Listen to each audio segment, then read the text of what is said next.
Ganun ang tamang diskarte. Hindi masakit yung mga dito. Ngayon, kaya masakit. Siyempre, may mga muscle tayo sa jaw. Dito nakaganon. Siyempre, yung muscle dito magkakaroon ng penetration. Tsaka hindi tayo pwedeng tumigil sa pagkain. Automatic, kakain tayo. Subukan mo tumigil sa pagkain, patay ka. Kaya kahit masakit yan, mga masakit na yung panga ko. Hindi, kumain ka talaga. Kasi, ang kapalit naman nun, gutom ka, mamamatay ka naman sa gutom.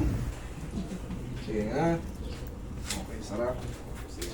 Isa pang nga. Nga. Okay nga lang, malaki. Dahan-dahan sarap. Nga malaki. Dahan-dahan sarap. One more last. Nga nga. Dahan-dahan sarap. Okay. Tapos ganito. Ganito. Ganito, okay. Okay, okay. Sarap.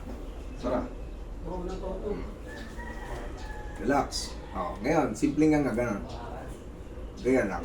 Hindi mo to. Yan. Sarap. Ngayon, normal na nga. Sarap. Thank you. Ngayon, ang tamang hikab is, ganito ha. Pag ganyan, pag ganito mo, kulit mo eh. Okay na. Garantisado.